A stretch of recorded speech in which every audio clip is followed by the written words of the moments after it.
Today is Thursday, March 31st, 2016, and the title of this rant will be Trump Not Popular. Is he going down again? Now, all of the pundits have said, oh, he should have gone down in last April, last May, last June. Of course, I said it too, never happened. The thing came out with Corey Lewandowski, his aide being charged with simple assault. He's going to stand behind him. No, that's not going to affect him any. Then he got out of the attention brought on that by saying that he wasn't going to support the Republican nominee because he hadn't been treated well, so that got attention. And of course, he got the most attention by showing his utter lack of, let's just say, knowledge of how you deal with questions politically when he didn't answer the question regarding punishment for women on abortion correctly. Not correctly at all. And I want to make a quick point here, is that all of these politicians, Rubio is the slickest, but Cruz is very good at it also, but all of them, they know what the question is before the question is asked. They already know how they're going to segue to what they want to say. They already know how to get out of getting pinned down. They don't want to shut up so they can finish their train of thought. And Trump exhibited absolutely none of that with Chris Mathews. He was knocked for a loop. But the reason why I say, is this the beginning of the end again? Because he never gets fallen down before. What makes us think that he's had another gaffe? Will he fall down again? But I think if we take a quick look at some historical aspects of the presidency in terms of the last year of an 8-year sitting president, what has it shown? Now, I'm not going to go into the Clinton thing because Clinton actually was very popular, but because of the Monica Lewinsky affair, that Gore felt he needed to distance himself from Clinton, and I think that was Gore's biggest downfall. But if we go back to 2008, George Bush, his popularity was 32%. He was toxic. John McCain, well, who cares what Sarah Palin cared about? But they weren't going to have Bush helping them on winning the ticket. They had to get away from them as fast as possible. And of course, Obama came in a landslide wave election. In 1988, Reagan's favorabilities were at 50%.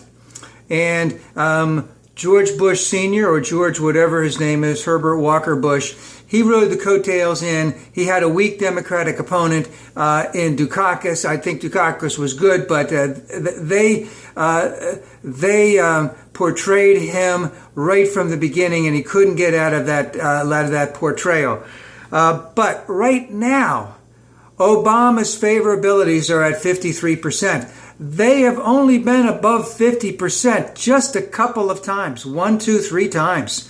So this is really, really good for Obama because Obama, because of his favorability, can go out on the campaign trail. And as I said in an earlier rant, if Hillary plays it this way, she can go out, Obama can go out, Michelle Obama can go out, Bernie Sanders can go out, the vice presidential candidate can go out, Elizabeth Warren can go out, Joe Biden can go out. That's all looking good against, let's just say, Trump and whoever he elects or selects for a vice presidential candidate.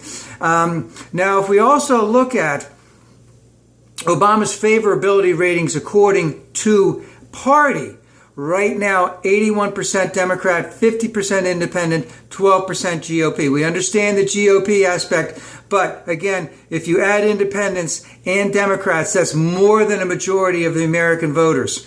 Look at Trump's favorability right now, 62% with Republicans, 34% with independents, 6% with Democrats. Whoa! That says he's going down. At least today. There was I think it was 538 said if the election was held today, which was a couple of days ago, Hillary would have had 371 electoral votes. I think that was it. They had something come out today, was it New York Times, that said that if the election was held today or was held against Trump today, she'd win 347 electoral votes. And of course, what has been going on with Trump, if he goes down today, then it's probably going to be Cruz. But if we just stay on Trump for a minute, because he dominates the media so much, he keeps us from addressing all of the real issues. And of course, the American public is not stupid. They know what the real issues are. They know that we need to keep health care low and that we need to keep Obamacare. We need to raise the minimum wage. We need to go into, we need to get rid of the TPP, and we need to get rid of Keystone. We need to provide better for early childhood education, elementary education, high school education, and college education. That would include technical schools. But right now, those issues aren't being addressed. Trump is driving racial and ethnic wedge in the United States because that's the only way he can get that solid white vote, and which has been shown that he really doesn't have. So this racial resentment and racial stereotypes right now are on the rise because of Trump.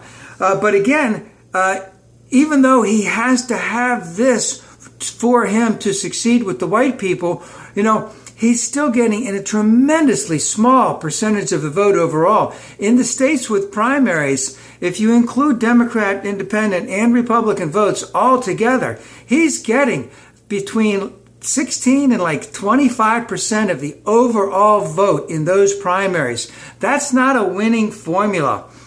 And, the one thing I want to say is in reference to Trump last night with Chris Mathews.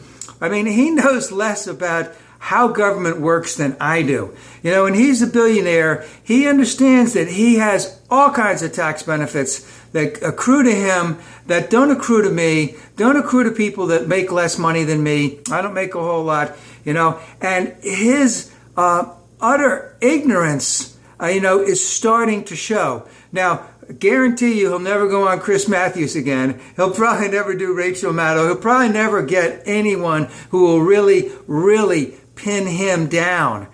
So he may stay at Fox from now on. And we'll see what's going to happen. We saw today he went to the RNC. Don't know what's going to happen from all of that. But 10 points behind in Wisconsin. What's the old saying? You never know what a caged animal is going to do, especially if you're getting ready to corner it. There could be a lot of nasty stuff that's really, really going to come out. Now, there was just a few things today in reference to people saying, well, Trump really didn't want to be president because he just wanted to throw his bluster.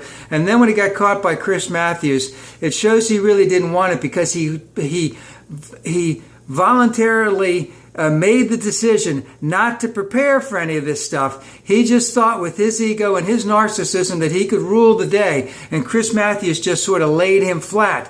I don't think that. Because if you're running for as long as he's been running, which is a year, so to speak, and he thought of this a long time ahead of time before he made that decision, he wants it and he wants it bad. But he is a one-trick pony. He doesn't know anything but his own shtick. And that shtick is to gin up racial animosity. And he goes back and forth all the time, but he always says he will make things better. We have a Muslim problem. I'm going to take care of it for you. We got a border problem. I'm going to build the biggest fucking wall there is out there. We got an immigration problem. I'm going to get rid of every single one of them. We got an ISIS problem.